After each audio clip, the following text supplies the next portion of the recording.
Maybe you can't tell a joke, but when your stuff gets broke, what do? You give Tommy a call, whether it's large or small. There's no project he can't see through. Let's laugh and learn from this handyman, with Kitty hold this by his side, fixing stuff in a serious way with a not so serious guy. So, just want to tell you guys, if this is your first time watching the show, just want to tell you a brief little bit about myself. My name is Tommy Highland. I have a real handyman business here in the Philadelphia area, and it's called America's Best Handyman. So, Monday through Sunday, 8 to 10 hours a day, I'm always out fixing stuff. And then in the evenings, and during dream time, I'm always trying to think of ways to pass on some cool, basic homeowner repair knowledge to you guys. Because I realize that today's modern society and generation has not learned much when it comes to working with your hands. I grew up in a generation where it was definitely looked down upon to have dirty hands. So as I have spent 30 years in the trades now, I have come to realize that it's pretty goddamn joyful and fun to repair things, fix things. I kind of look at my job as a puzzle solver. Like every day I get new puzzles.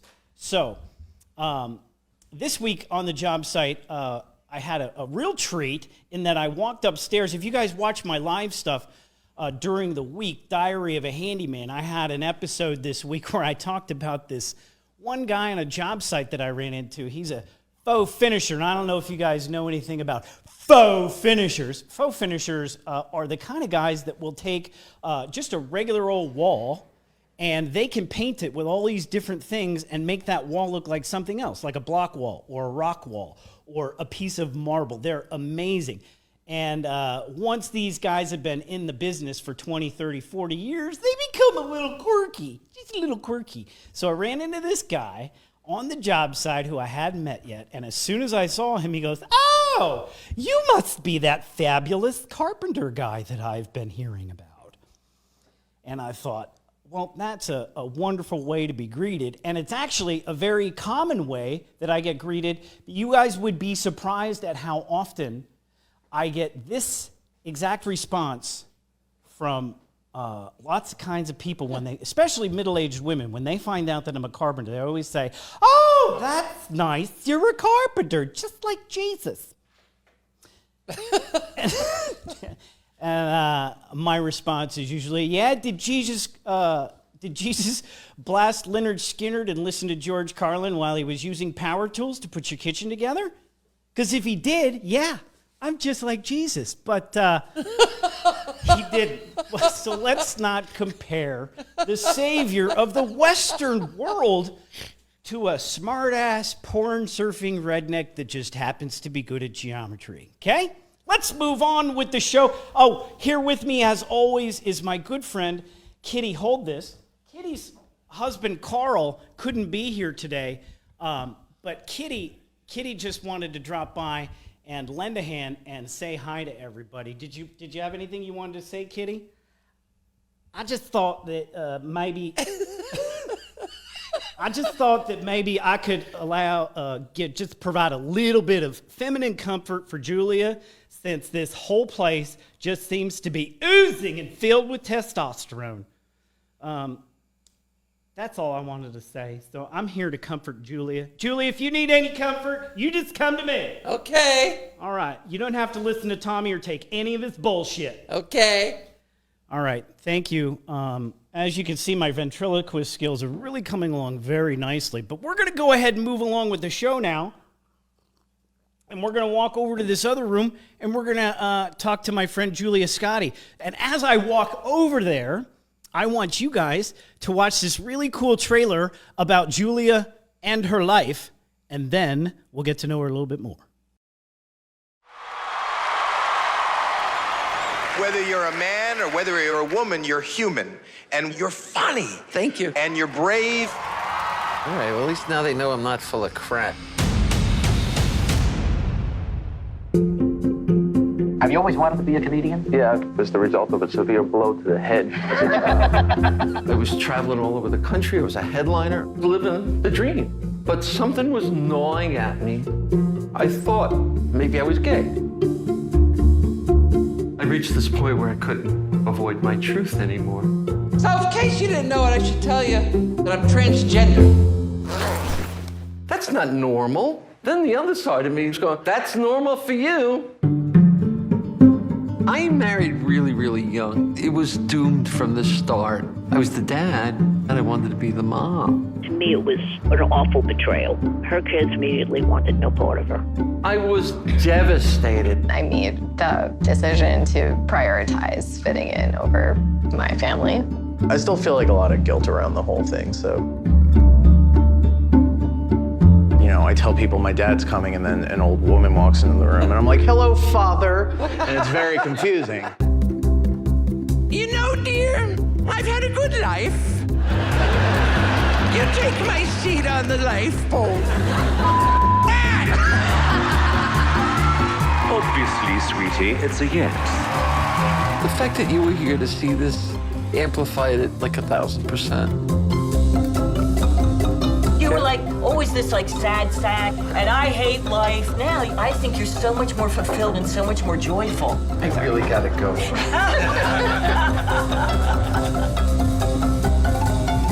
You gotta be happy. It's about quality of life.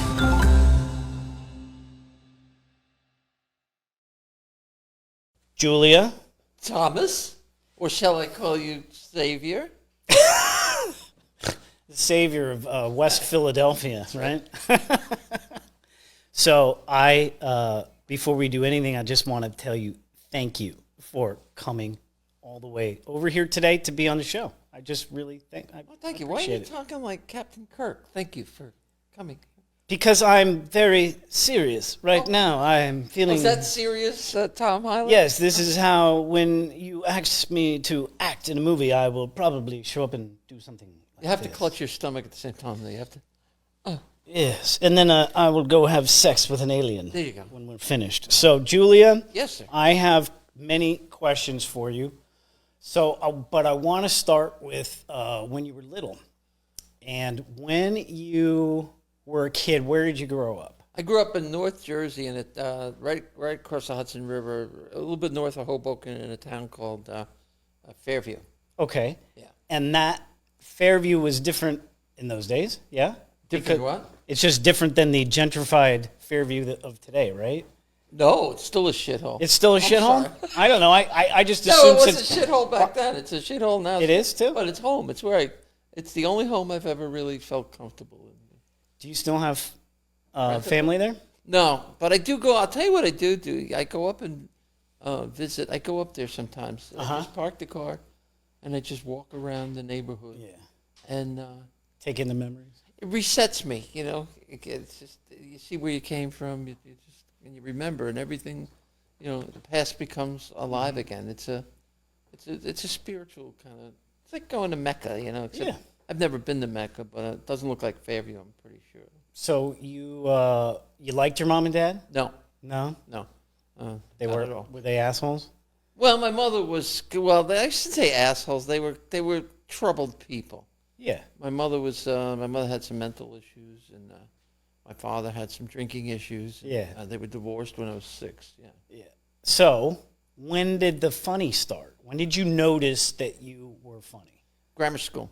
Grammar school. What grade? Probably early on, like early 3rd, 4th. I was kind of a fat kid. Now I'm a fat old lady. So I mean, I'm just fat runs in my family. Everybody's fat in my family, you know, some of us become funny. Some of us become bitter fat people, which are really no fun at all. Mm-hmm. But I was, you know, perpetually in right field. You've become sweet fat. I'm sweet. That's right. That was my stripper name for many years. Ladies and gentlemen, coming to the stage. Sweet fat. Sweet fat. I don't have any dollars. That's all right. I don't have any room. That was a good fucking comeback. Right. All right, where were we? So okay, no, so I was perpetually in right field, when I in Little League, I was just, I hated everything about being a boy. It just was never comfortable for me. But I didn't know, what the issue was. so third grade, you started making people laugh. You Yeah. started clowning. Yeah, I was a big Getting fan. attention? Well, I identified with Lou Costello because he was from Jersey. He was Yeah. fat. He was sad like I was, and so I. Did you know he was sad then, though? No, but his character, he was like a man-child, and Yeah. he was always perpetually getting picked on, and Yeah. and that's kind of, so I identified with that, and I started, I could do all of his sounds, like, Yeah. Yeah. It never leaves you. Tom. I'm sorry. Well, that's how I started. When I was a kid, I started by mimicking the people, like parents in the neighborhood. That's how I started getting laughs. I think we all kind of do. Yeah. I think young comics usually start off by finding out that they can mimic other people and get laughs, and then they go from there. We're like those chimps you used to see on TV that with the roller skates and smoking a cigar. I never used to see those. What kind of TV were you watching? TV in the Soviet Union? Oh, back in the early days of TV, they always had Monkeys with cigars at 5 o'clock every day. They always had on Ed Sullivan. They always had a chimp that could ride a tricycle and he would be smoking a cigar and shit. Yeah, yeah. They always had tricks. I mean, I didn't smoke cigars, but what is he doing? Oh, I forgot the sign. He's doing it like he's trying not to be noticed too. Which Okay, is just no, Jim, come over here in a shot real quick. Come over here, right here. No, stand right here. Stand here, Jim. That's right. Live. No. I want to tell everybody that this guy over here who's waving to me, who won't get himself in the shot, Live television is the reason that the show is happening at all. It's because of Jim. Jim Corhan. Jim is the reason that the show is happening. It's not me. I'm just a funny, weird little guy who sits in front of the camera. Jim is making the show happen all by himself today. All by himself. It's so funny and he's because I've known him for a long time. You've known Jim for a long time? I have, but when I walked in here, I hadn't seen him in a number of years, and I'm talking to him, and I know this guy, but then I realized who he was. Yeah, when did you start doing stand-up again this last time around? What year was it? I came back in 2011. Okay, that's when I got to know you. So yeah. We'll go back to your childhood in just a second, but Do we have to? Yes. No! Oh, sorry, yeah. We're going to talk about... No, we're not going to get heavy. All right. But I just want to take a brief moment to just mention my first interaction with you, which was at the Comedy Cabaret in Marlton, New Jersey. Oh, wow, at the Italian restaurant, right? Yeah. Which is now closed, right? It's a new the comedy club is there. Oh, yeah, the comedy club is closed. Yeah. So I remember I had a gig there, and I didn't know anything about you, so I didn't know anything about your past. And I remember seeing you on stage and just being enamored with watching an old woman be so fucking funny and not afraid. And you then and now, I should have pulled up a damn picture. You remind me of my grandmother, because my grandmother was a hilarious woman who was not afraid to be dirty and engage and make men uncomfortable at the drop of a hat. Well, that's the big surprise here today, Tommy. I am your grandmother. I knew it. I knew there was something about it. We were going to save the reveal toward the end. And you look great, by the way. I mean, for somebody who's been dead for like 20 years, you look fabulous. I get that a lot. I get that. We're not, I'm either somebody's aunt or somebody's grandmother, or, the reason you remind me of my grandmother is because my grandmother was literally one of the funniest people I've ever known in my life. Was she sassy? She was so sassy. Yeah. She made my friends... She could make my friends blush and stop talking. We're talking about real heavy-duty, smart-ass, like major league rednecks. She could shut them down at the drop of a hat because they're like, I can't believe that lady just said that to me. That's the beauty of being old, is that you can do, like if you watch the clip from America's Got Talent, I dropped an F-bomb on the stage. Yeah. And I wasn't going to because I didn't want, but the producer. Because it's TV. Well, no, the producer, right before I walked out on stage, he said to me, he's a British guy. Everybody on that show is British. And he knew the joke because I had done it in my audition. And he said, Julia, are you going to do it? And I knew what he was talking about. I said, no, I have a substitute punchline. He goes, do it the original way. They'll love you for it. Oh. And right up until That's nice. Well, I wasn't going to do it even until I got to the joke. And I was working it out of my head while I'm performing. And, those are lovely glasses that you have there. So everybody here in the room has ADD. Not just Jim and me, you too. That's great. Oh, those are nice. Hold those up to the camera so they can see them. They're lovely. Yeah. I'm kind of. I told you I'm half hippie, half redneck. But nowadays I'm a lot like. Are those guy glasses? Yeah. They're real manly too. Look at when I wear them, I look real. Strong. No, they're very manly. Okay. Look at the All camera. right, I have no idea why she's complaining about my feminine complaining. glasses when she walked into this place talking about how manly it is and how this testosterone. There's a lot of manliness. Sometimes that's because it's a dry cleaning. What do you want? It's not just sometimes an excess of testosterone is a way to sort of bolster up a self-image. I know. For me, I had the same issue right before I came out. You know what everybody at home is thinking right now? What? Tell the lady to finish the joke. All right. So I get to the punchline was. Well, the punchline was, fuck that. That was the punchline, right? Yeah. You don't need to know the joke. If you want to go on YouTube and watch the clip. You can watch it. But so I had a different punchline. And just as I get to that part of the story, you know how we used to have, when you were doing stand-up, you get the meetings going on in your head? Yeah. I was having one of those while I'm performing. Yeah. And I decided... People don't realize that happens while you're telling jokes. No, they don't. Sometimes there's another part of you There's that's a board of directors. writing the next joke or the punchline while you're doing it. It's the board of directors, and you have a lookout up in your head, too, that's, checking the audience to make sure everything's going cool. So I... And let me just say for a moment, most people experience this in small clubs, but to experience that type of comedy thought while you're on stage in front of millions of people definitely tells you that you're well practiced.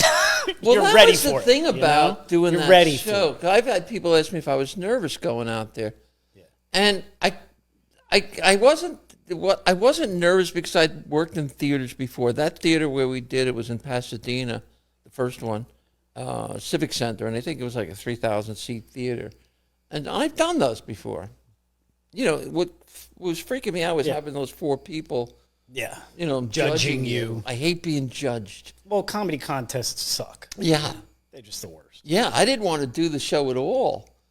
And then my manager at the time, Kathy Caldwell, shout out to Kathy. Hey, Kathy.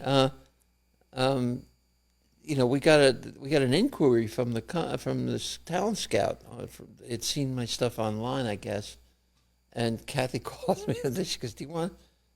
They're asking you if you want to audition. They're giving you an audition. I go, I don't want to do a game show.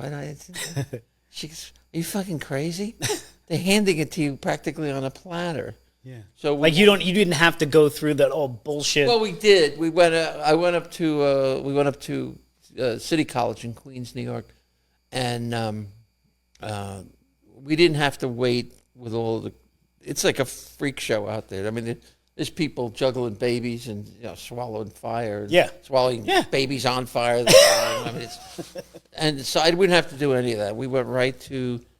We went into the auditorium and auditioned. The first audition was for one guy who turned out to be the producer that I was telling you about earlier. Mm-hmm. And he's sitting at the back of the stage, right, at a desk, like a table like this, and he's got a single light on. Which is not at all conducive to stand-up. Right. So, and he's writing, and you do 90 seconds of material. While he's sitting there writing. Right. That's awesome. And so I did my 90 seconds, no laughs, no nothing. Yeah. And so I go, there's a part of me that's like, fuck you, man. I don't need this. The least you could do is look up, asshole. So I get done, I walk in, he goes, could you do me a favor? Would you go into the next room, please? Wait. and I would like them to see you. I didn't know who them was. We go into this next room, and there's the whole team there, the whole production team, seated around the table. I did the same 90 seconds. They were laughing their asses off. Okay. And then they sent me into another room. I'm like, what the fuck's going on? Right, so I'm sitting there, and this girl starts interviewing me. She's asking me 100 questions about my family. It sounds like futuristic Yeah, and otherworldly. Like you're about to get shots. Exactly, that's what stripped, I thought. Yeah. shoved Cavity into searched, you know, a whole fire hose. Cleaner! You know, the electrodes on my nips, you know. It's like, come on. And I said to her, finally, I said, what the hell's going on here?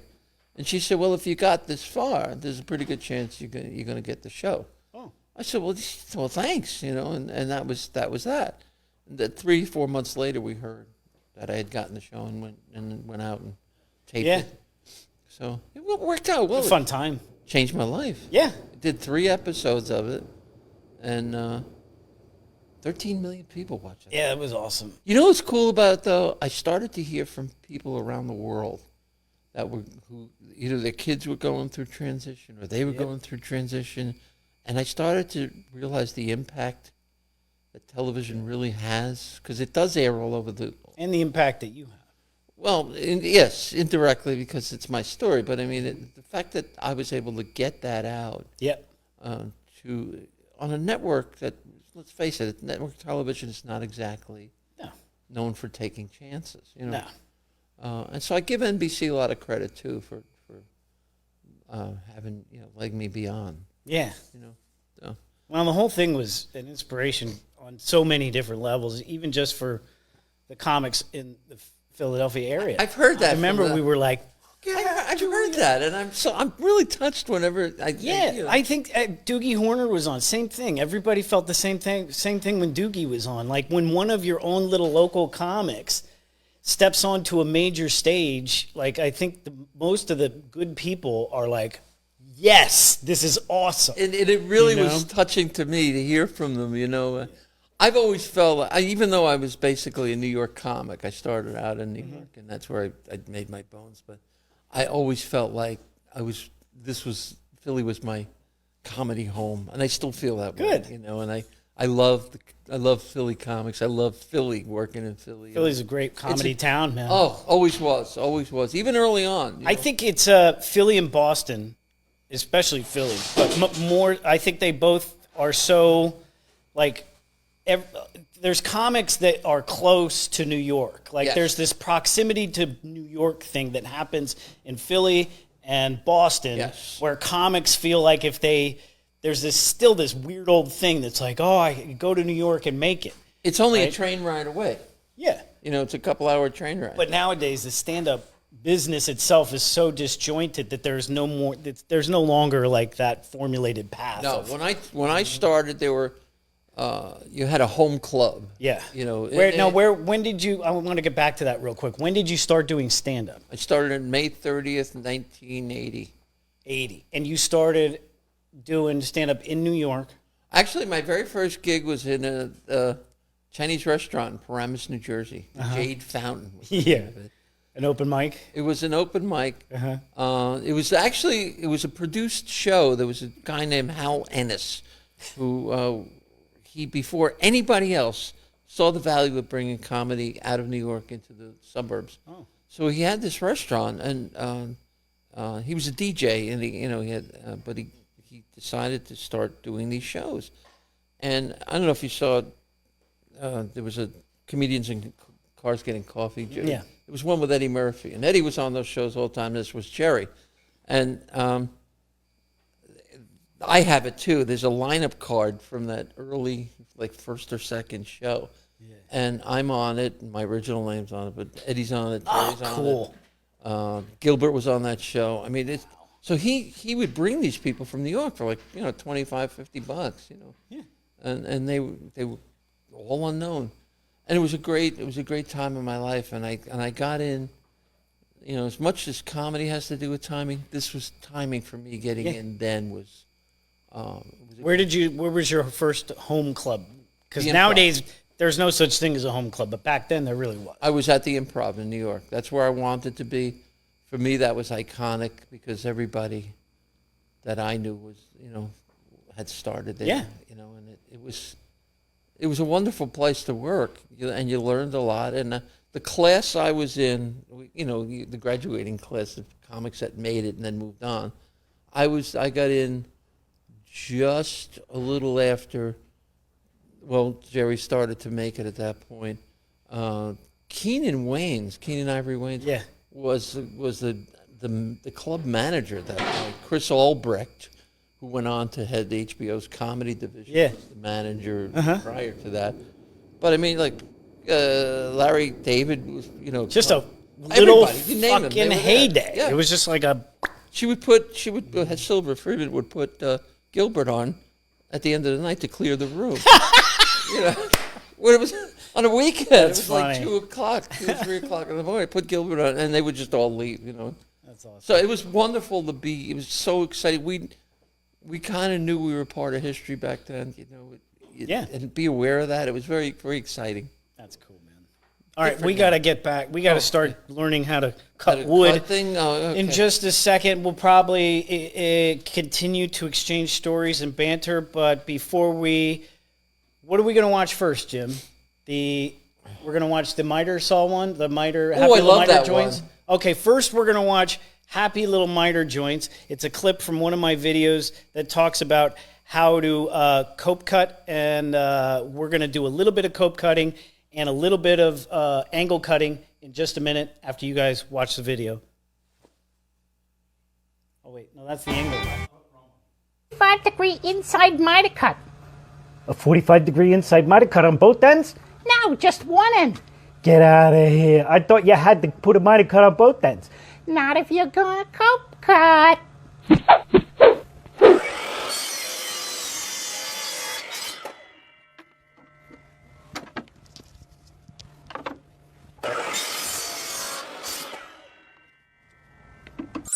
Well, Gladys, that looks nice. Are we finished? No, Frank, we still got a little more work to do. I gotta take out some of the end pieces here. What do you mean you're going to take out the end pieces? Well, let me grab something to point with. You see these places right here at the end where the wood is, and there ain't no paint? We're gonna cut all that out with a jigsaw. We're gonna cut that all out with a jigsaw, and it's gonna look real nice when it butts up against the piece next to it. It's gonna look like we might have cut it. I don't know how you do it, Gladys. You sure are a genius. Maybe you can't tell a joke, but when your stuff gets broke, what do? You give Tommy a call, whether it's large or small. There's no project he can't see through. Let's laugh and learn from this handyman, with Kitty hold this by his side, fixing stuff in a serious way with a not so serious guy.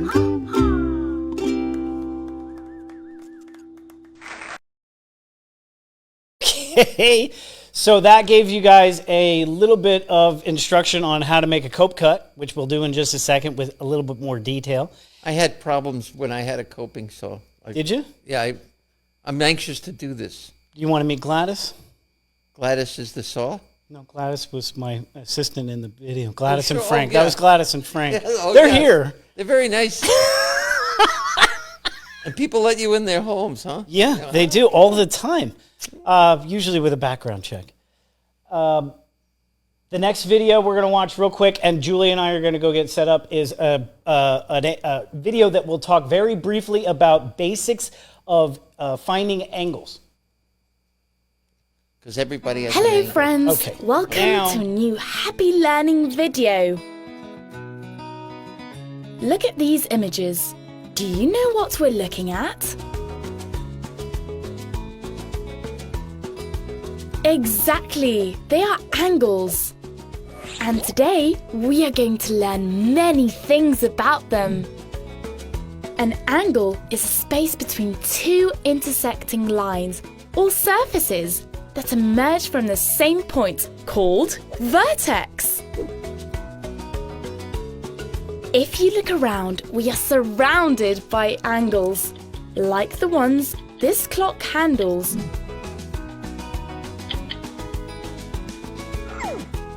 or an ice cream cone makes. The unit of measure of the angles is the degree. And the most important angle of all is this one. It's called a right angle and it measures 90 degrees. The tiny zero you can see in the right upper part of the number 90 is a symbol that represents all angles. We say that a right angle is the most important one because it is the one that is used to compare all of the other angles. The angles that are smaller than a right angle are called acute angles, and they measure less than 90 degrees, like all of these.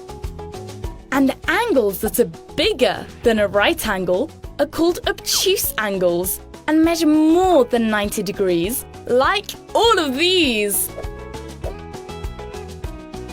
To know the degrees that an angle measures, we need to use this instrument, which is called a protractor. So, we need to place the straight part of the protractor over one of the sides of the angle, making the vertex and the central point of the protractor meet. After this, we need to look at the protractor line on the other side of the angle and look at what number it says. These are the degrees that an angle measures. Easy peasy, huh? Let's practice. We said that a right angle is 90 degrees. Let's see. We'll get the protractor and indeed, a right angle is 90 degrees. We haven't fooled you, huh?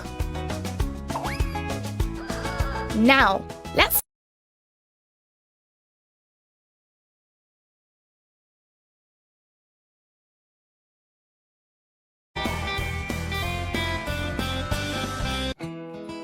Hello friends, welcome to a new happy learning video. Look at these images. Do you know what we're looking at? Exactly, they are angles. And today we are going to learn many things about them.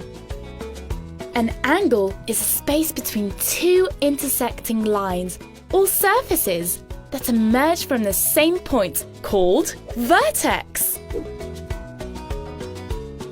If you look around, we are surrounded by angles, like the ones this clock handles.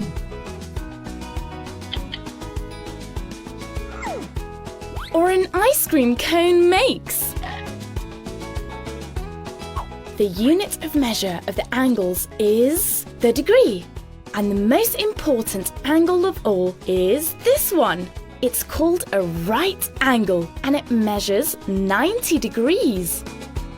The tiny zero you can see in the right upper part of the number 90 is a symbol that represents all angles. We say that a right angle is the most important one because it is the one that is used to compare all of the other angles. The angles that are smaller than a right angle are called acute angles, and they measure less than 90 degrees, like all of these. And the angles that are bigger than a right angle are called obtuse angles and measure more than 90 degrees, like all of these. To know the degrees that an angle measures, we need to use this instrument, which is called a protractor. So, we need to place the straight part of the protractor over one of the sides of the angle, making the vertex and the central point of the protractor meet. After this, we need to look at the protractor line on the other side of the angle and look at what number it says. These are the degrees that an angle measures. Easy peasy, huh? Let's practice. We said that a right angle is 90 degrees. Let's see. We'll get the protractor and indeed, a right angle is 90 degrees. We haven't fooled you, huh? Now, let's measure this angle. Let's see how much it measures. 45 degrees! It's an acute angle because it is smaller than a right angle. And now, we're going to check out how much this other angle measures. 120 degrees! Of course! It's an obtuse angle because it measures more than 90 degrees.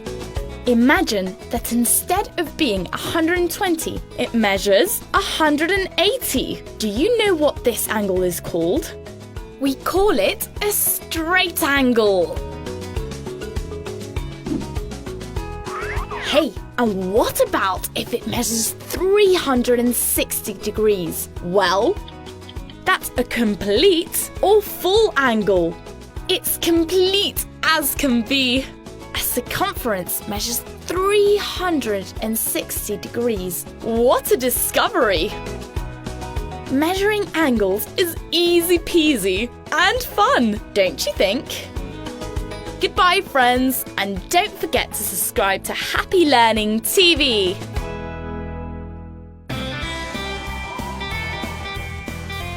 We're back, and we're now going to start to take a look at how to make some miter cuts. I cannot wait. So I have. You've got any miners? I've selected.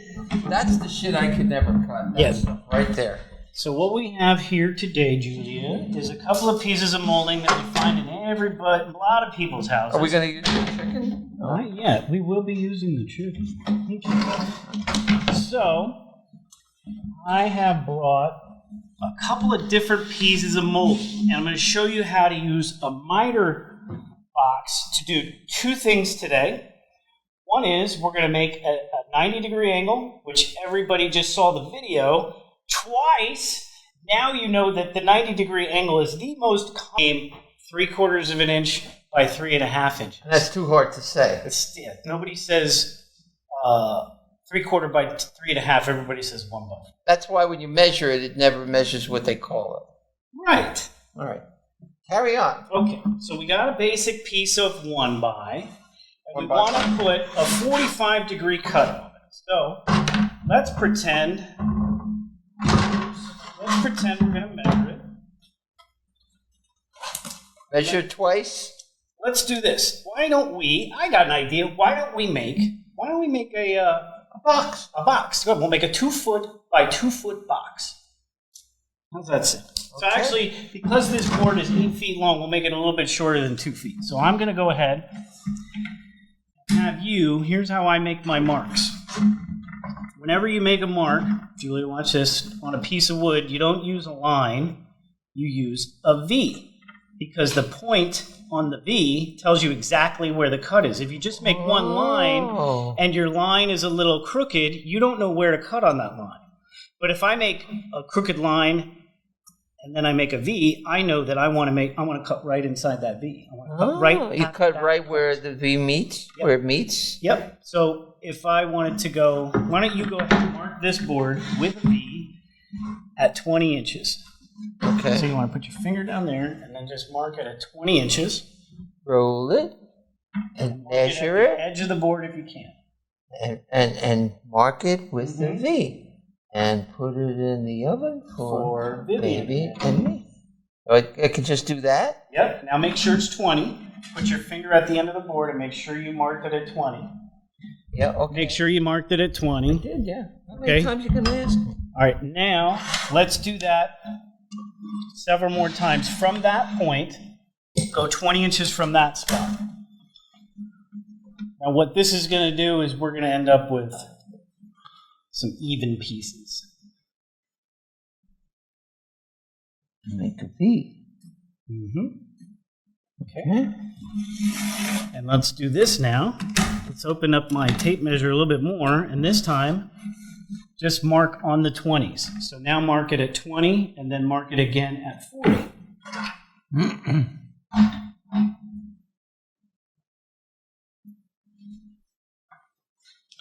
Look at me. I'm a handy person. Yeah. Hey girls, gather round. You know that song? No. Handyman. What were we just singing during the break? I don't remember. I'm sorry. Oh, So sorry that I was such a fool. Please accept my apology. Okay, so now we have 20 inches, 20 inches, 20 inches, 20 inches. So we will, if we were to cut these all at that spot, we're going to have 4 even pieces. So in order to make those cuts, we want to make a 45-degree angle. So I'm going to go ahead and I'm going to set this inside the miter box.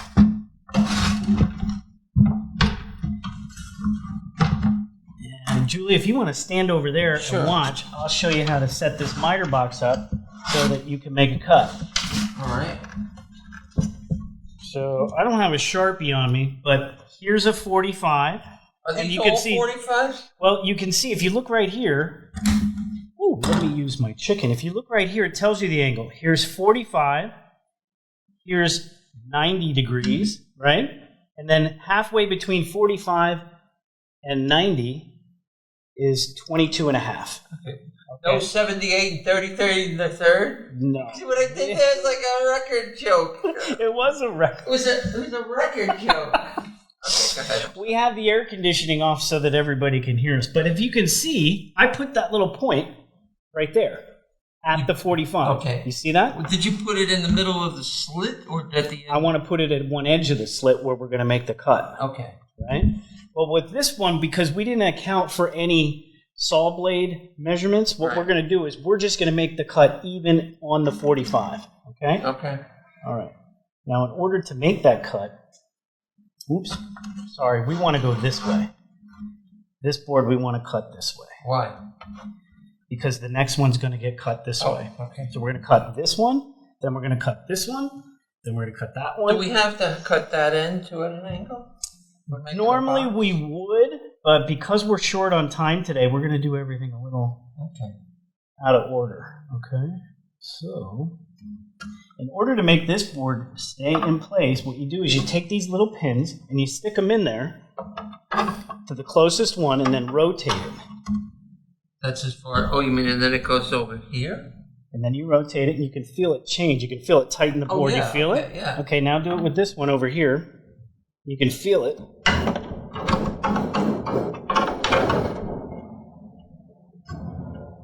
Oh, that's so cool. Okay. Now the only thing about this one is, yeah, we're good. Okay, so now the material isn't going to move. Okay, so now you can come around here. Okay. Do these pins come with the miter? This one came with the miter box. Yep. So the miter box you have at home that you told me about doesn't come with the pins. Right. So if it doesn't come with pins, you can also use a clamp to clamp the material down. So you would come to the edge of the table and you would clamp the material and the box down with a clamp. But because this has that in it, it's... What a brilliant invention. Yeah, it is, right? It's a really old invention too, but these plastic ones are obviously not that old. You want me to saw? So now... Yeah, so what you want to do is you want to get yourself in a position that's comfortable for sawing. You don't want to like lean over. White crane technique is very good for sawing wood. Okay, so you're just going to start. You never want to start like perfectly flat. You always want to start with a little bit, and then when you're sawing back and forth, you want the saw to do most of the work. I do. Yeah, so go ahead. Give it a shot. You lefty? Yes. You southpaw? I am.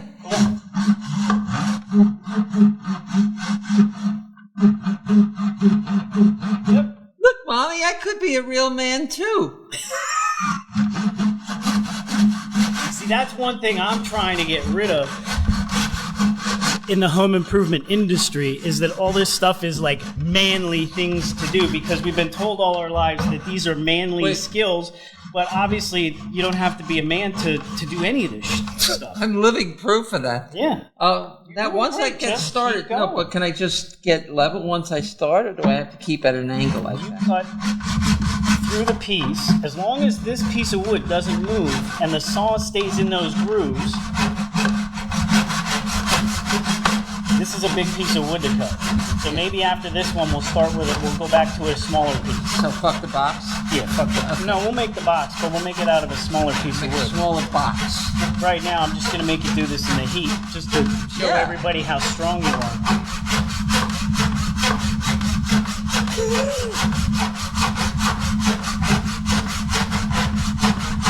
I'm going to be in a movie, you know. You know what? Let's go to the smaller piece. Let's do a smaller piece. This is going to take too long. But I did. You want to show them what I did, though, so they can see how. Show everybody. All right. Look at that. Look at that. That's a that perfect there, 45. That there is a miter, my friend. That's a perfect 45. That's a So miter. That is a miter. Why do they call it miters? I don't know. I never looked that up. Huh. And in England, it's M-I-T-R-E. But this one's going to be easier, so I'm going to show you. This is the stuff I always get screwed up on. This is how you're going to cut if you want to do baseboard work at your house. I remember you mentioned you had some crown and some baseboard that you wanted to do. So put that guy in there.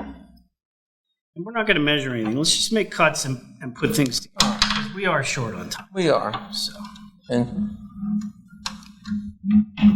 this one.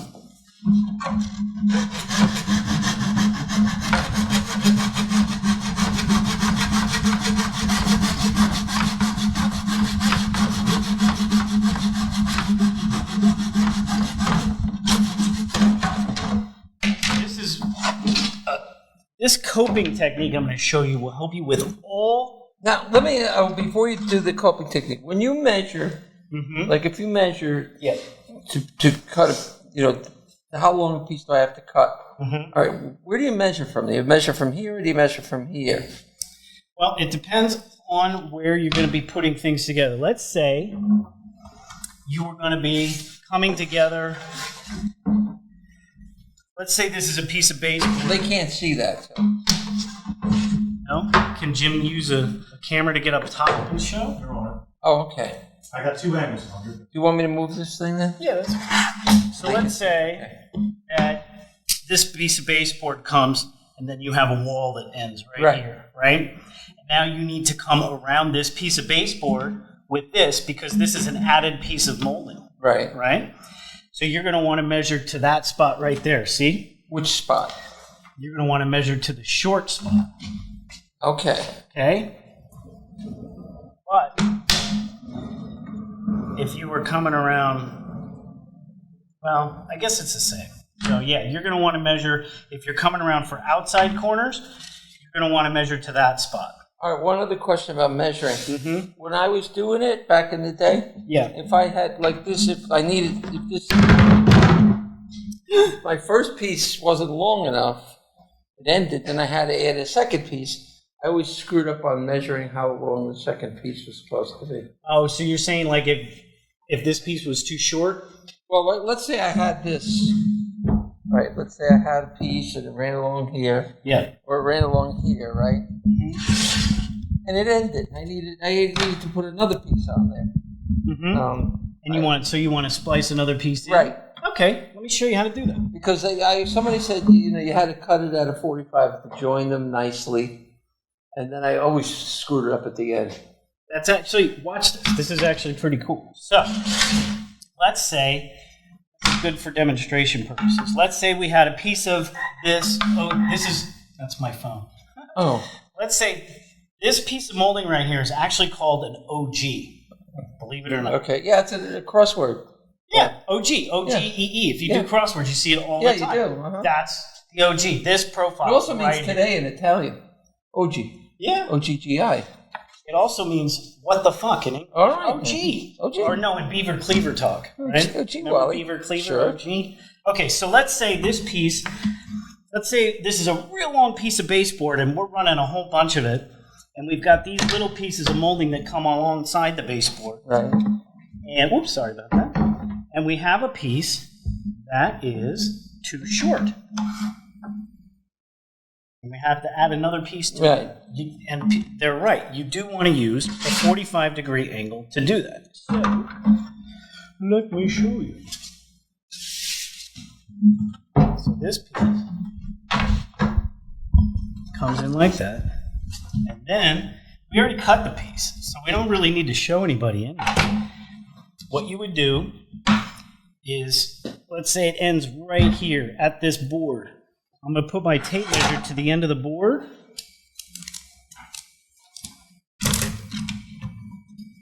Right to the end of the board.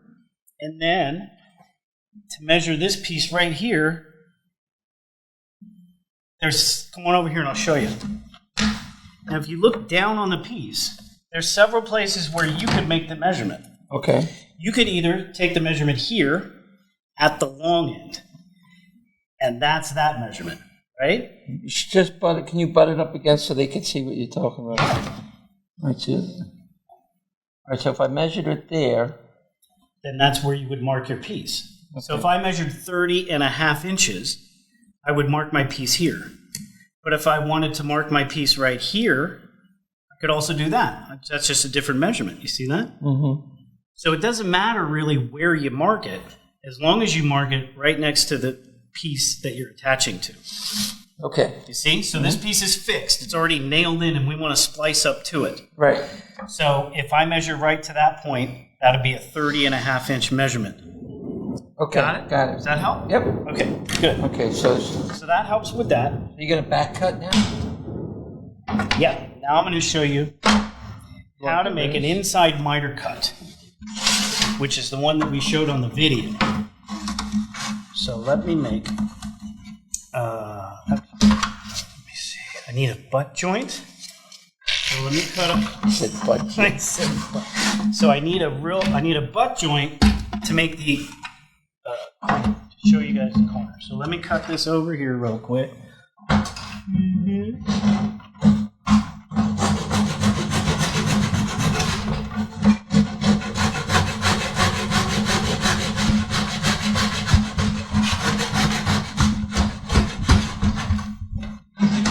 Oh, it's sliding all over the place. It's because of the humidity. Thanks, Julia. You're welcome.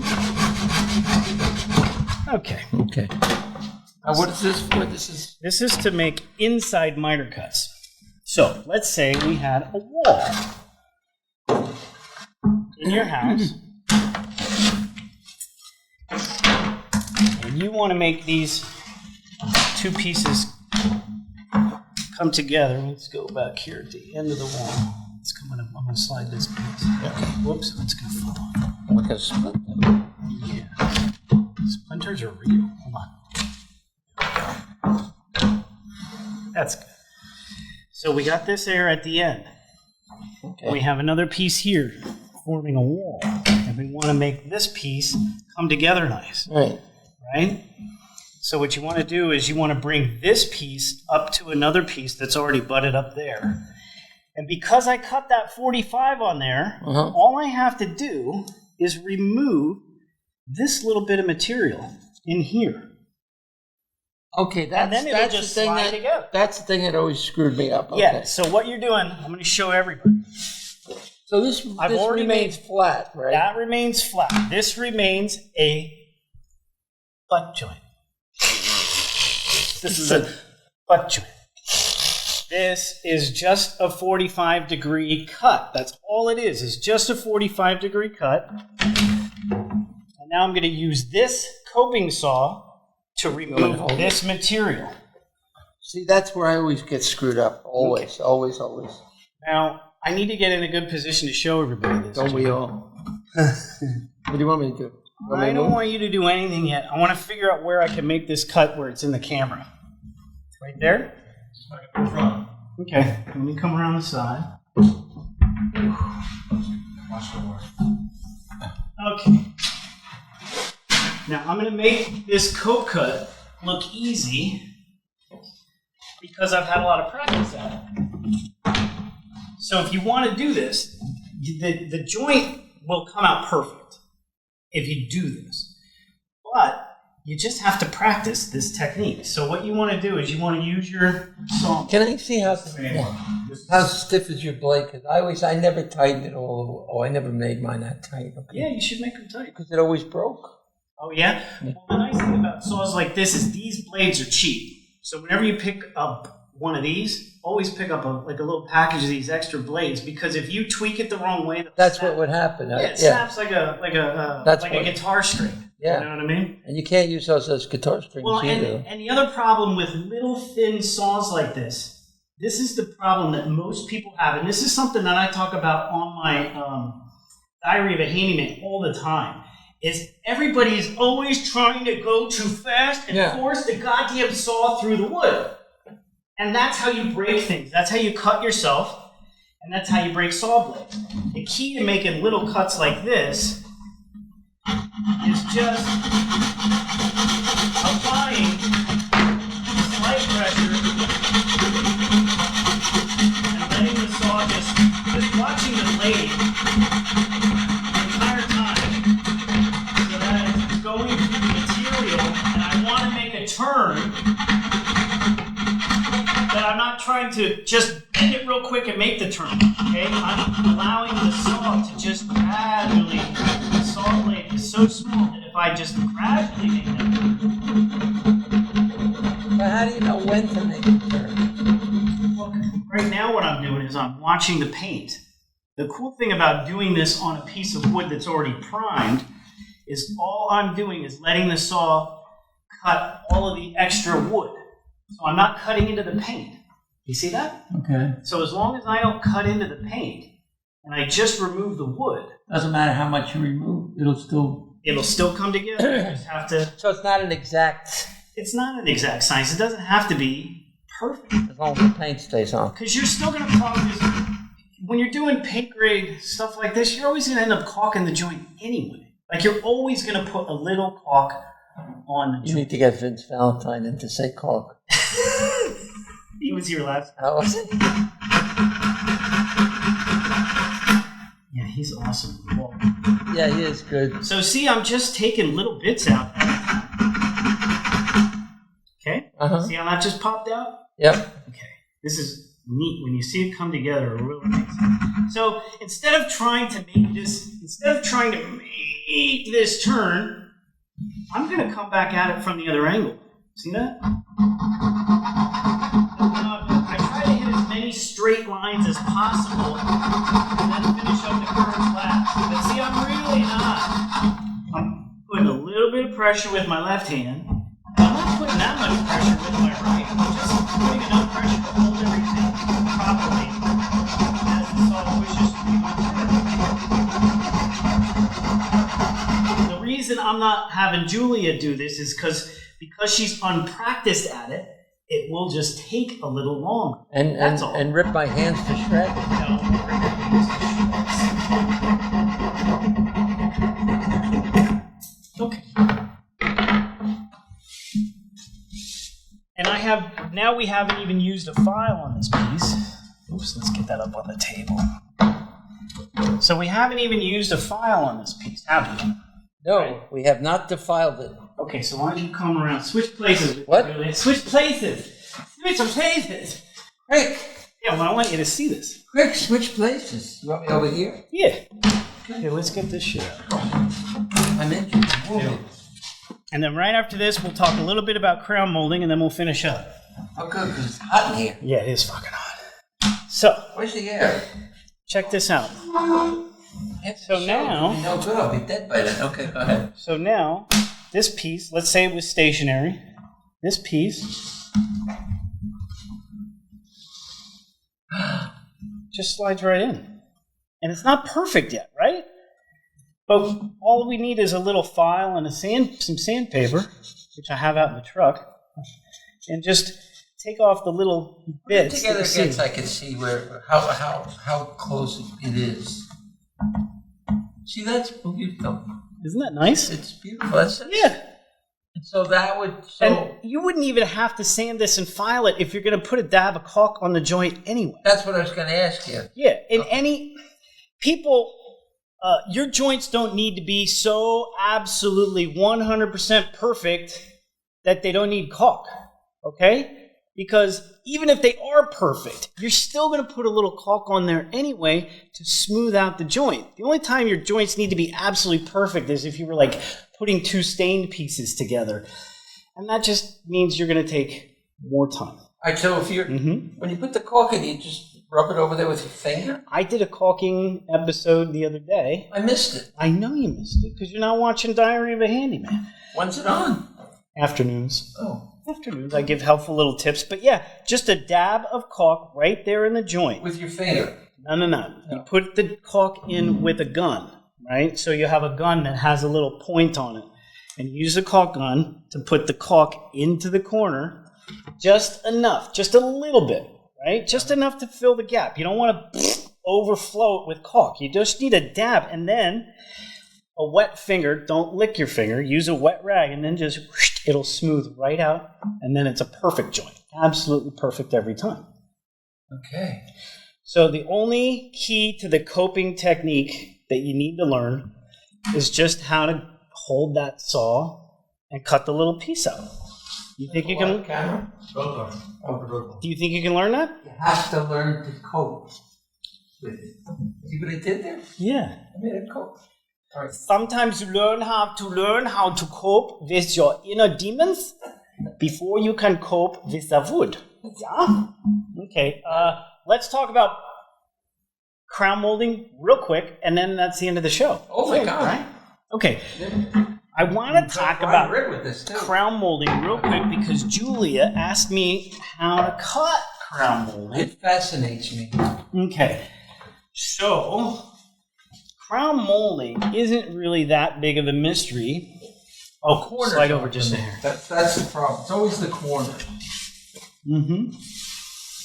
So if you could see the way the piece of crown is shaped,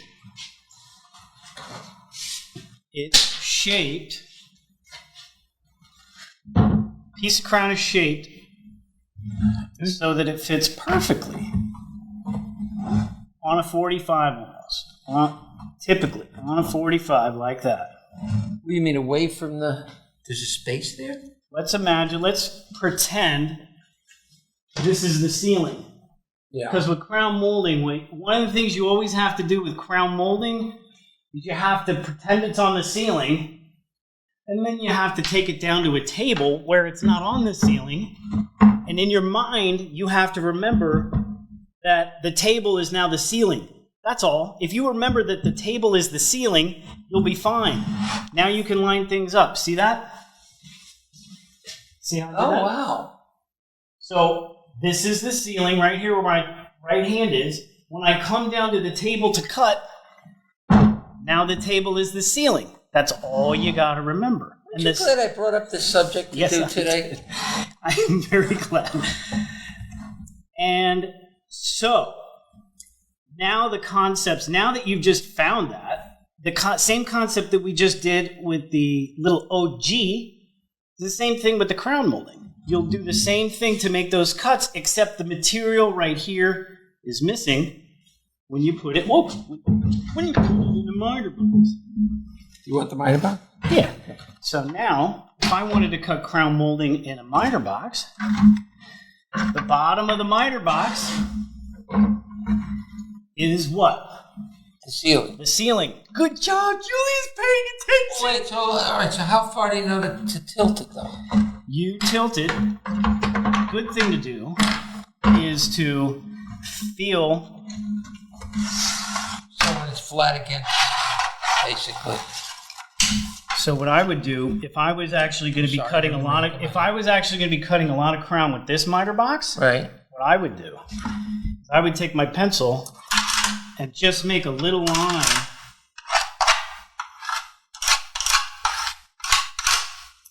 So I got some reference marks in here. Hold on, let me make sure I got them. And this is what I do on my big chop box, my power saw too. Is when you're cutting a certain type of crown, you can just make these little reference marks on the miter box, so that every time you come back to do a new piece, you don't have to guess. Right. You just line up with that line, and now it's ready to go. And if we were all pinned and locked, you would just cut this exactly got the other one. Uh-huh. Got it? Uh-huh. Yeah.